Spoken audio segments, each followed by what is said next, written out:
Look closely. Rough bread torn by hand. Dark wine poured into a plain stone cup. This is the oldest offering of its kind in the entire Bible, and the man who brings it appears out of nowhere. Scripture calls him Melchizedek. He blesses history's greatest patriarch, receives a tithe from him, and then, centuries later, the book of Hebrews says something almost no other figure in the entire Bible ever earns: no father, no mother, no recorded genealogy, no beginning of days, and no end of life. Who was he, truly? Where did he come from, and where did he go? And why does the New Testament build one of its single boldest arguments about Christ around a man who appears for 3 verses and is then never once mentioned again? To understand him, first understand the world he steps into. This is roughly 2,000 years before Christ, the age of the patriarchs, long before there was a nation of Israel, a temple, or a priesthood as later scripture would define it. In the small walled cities of Canaan, scattered across the hill country long before any of them answered to a single nation, a king was very often also a priest, ruling his people and serving his God in the very same breath. It was simply how power and worship worked in that world. One of those small city kings ruled a place called Salem.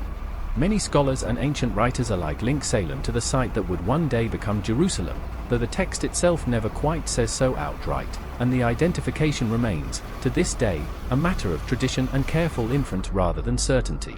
Its king carried the name Melchizedek, which in the ancient Semitic tongue means, quite plainly and deliberately, King of Righteousness, a title that reads less like a personal name and more like a description of the office itself. And his title did not stop there. Genesis also calls him priest of God Most High, El Elyon, serving a God not bound to one tribe or nation, worshipped, it seems, even by a Canaanite king who stood entirely outside the family of Abraham. That single detail already unsettles the tidy picture many people carry of the ancient world.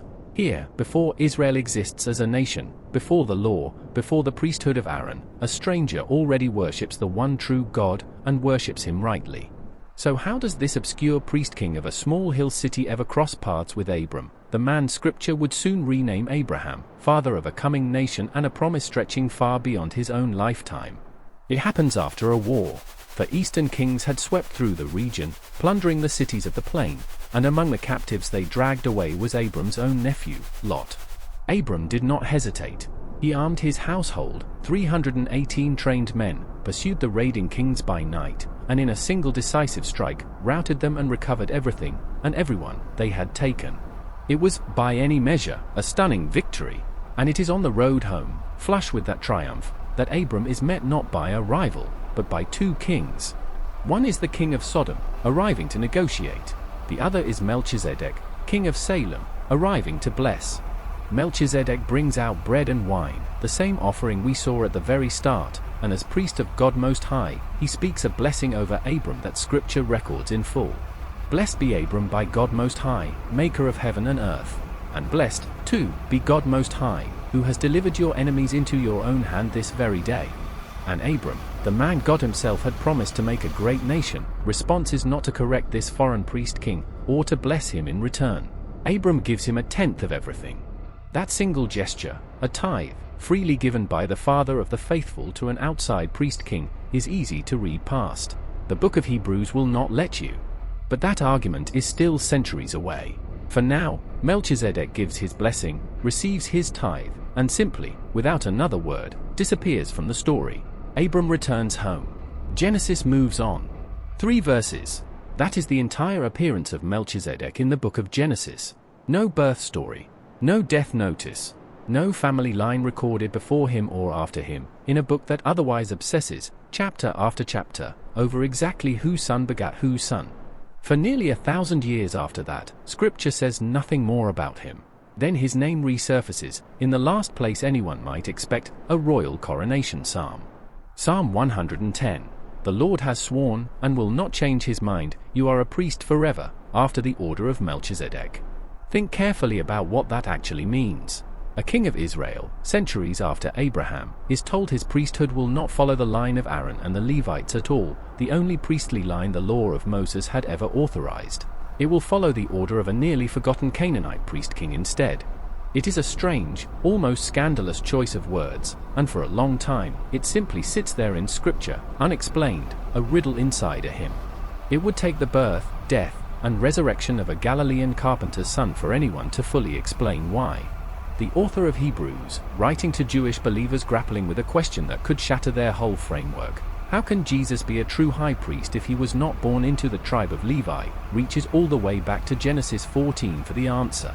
And this is where the silence in Genesis stops being an accident of storytelling, and becomes, in the author's hands, a weapon. Without father, without mother, without genealogy, having neither beginning of days nor end of life, but made like the Son of God, he remains a priest forever. Every gap Genesis left unfilled, the missing parents, the missing birth, the missing death, Hebrews reads not as an oversight, but as a deliberate sign. A priesthood, on the page, with no recorded end. And the argument does not stop at strangeness. Hebrews presses further, into a question of rank. Whose priesthood actually outranks whose? Consider how great this man was, Hebrews argues, to whom even the patriarch Abraham gave a tenth of the spoils. And here the logic turns almost mathematical. The Levites, descendants of Abraham, collect tithes from the people under the law. But Levi himself, the text argues, was still in the loins of his ancestor Abraham when Abraham paid his tithe to Melchizedek. In other words, the entire Levitical priesthood, Hebrews argues, paid tribute to Melchizedek before it had even come into existence. The order of Aaron, in this reading, was never truly the highest priesthood at all. It was, from the very beginning, answerable to an older one.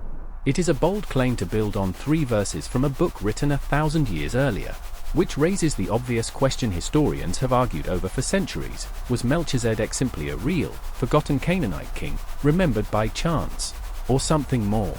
For most of Christian history, that question stayed inside the pages of theology. Then, in the 20th century, an accident in the desert would drag Melchizedek back into the light in a way nobody expected. In the winter of 1946, a Bedouin shepherd searching for a lost goat near the Dead Sea threw a stone into a hillside cave, and heard something shatter.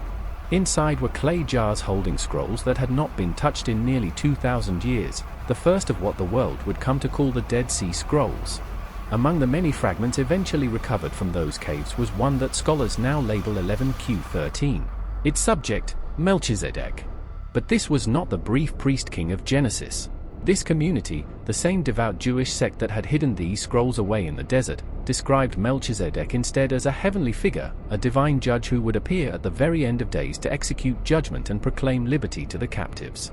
A minor Canaanite king from Genesis had, in the minds of at least one ancient Jewish community, grown into something almost angelic, a heavenly agent of final judgment, centuries before the New Testament was ever written. That discovery changed the conversation completely. Melchizedek was not simply gathering theological dust for 1,000 years. In at least one strand of ancient Jewish thought, he had already become something much larger than a footnote in Genesis. So today, 3 competing readings sit side by side, and honest scholars will tell you none of them can be proven beyond doubt. The first, and most common among historians, Melchizedek was exactly what Genesis presents, a real Canaanite priest-king holding a real, known ancient office, remembered simply because his path crossed Abraham's at a pivotal moment. The second, held by many later Christian writers, some reaching back to the earliest centuries of the Church, Melchizedek was a Christophany, a fleeting appearance of the pre-incarnate Christ himself, which would explain why Hebrews can compare him to the Son of God so directly.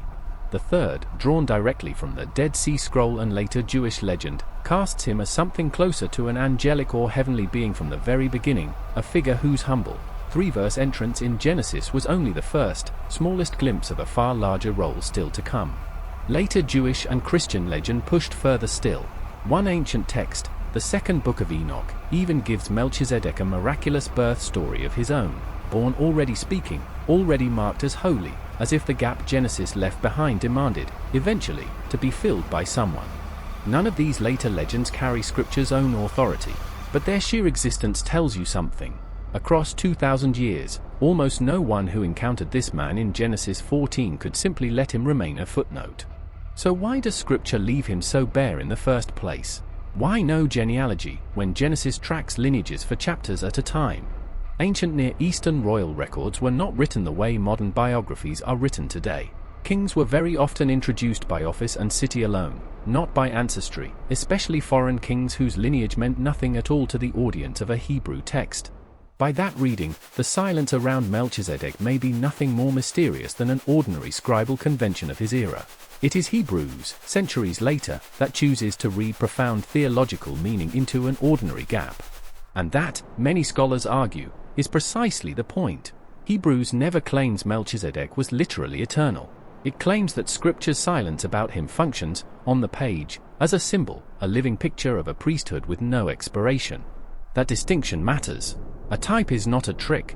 In the ancient reading of Scripture, real people and real events could carry forward meanings far beyond their own lifetime, foreshadowing something greater still to come. Isaac carried up the mountain by his father prefigures a greater sacrifice. The bronze serpent lifted in the wilderness prefigures a greater healing. And a priest-king who blesses Abraham with bread and wine, and vanishes without a recorded end, prefigures a greater priesthood still to come. That is the reading that quietly unites almost every strand of this 2,000-year puzzle. Not that Melchizedek was secretly, literally immortal, but that Scripture, deliberately or not, built him into the perfect shadow of someone else entirely, someone who had not yet been born. Which brings the story back to that quiet moment on the road, bread and wine offered by a stranger to a tired, victorious patriarch. Centuries later, another meal would echo it. A different priest, at a different table, would take bread and take wine, and speak of a covenant, and a priesthood, meant to last forever. The book of Hebrews does not shy from making that connection explicit. It names Jesus directly, a high priest forever, after the order of Melchizedek. Not the order of Aaron. Not a priesthood requiring the right bloodline, the right tribe, or a chain of successors to keep it running when one priest died. A priesthood that, on the page at least, simply does not end.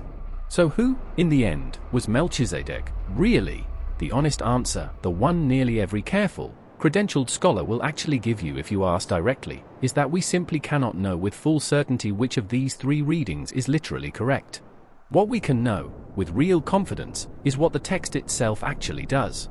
It takes a real ancient office, a priest-king ruling a small Canaanite city in the age of the patriarchs, and it strips away almost everything that would normally anchor a man firmly in ordinary human time.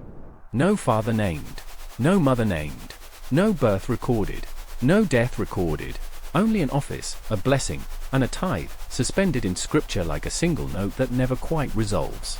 And that single unresolved note is exactly why, 1,000 years later, a royal psalm could reach for his name to describe an eternal king.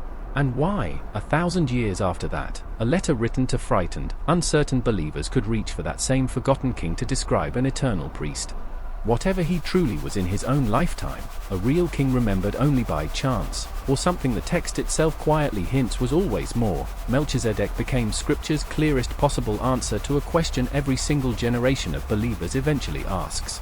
Can a priesthood, a covenant, a promise, actually last forever? Or does everything sacred eventually end the way everything else does?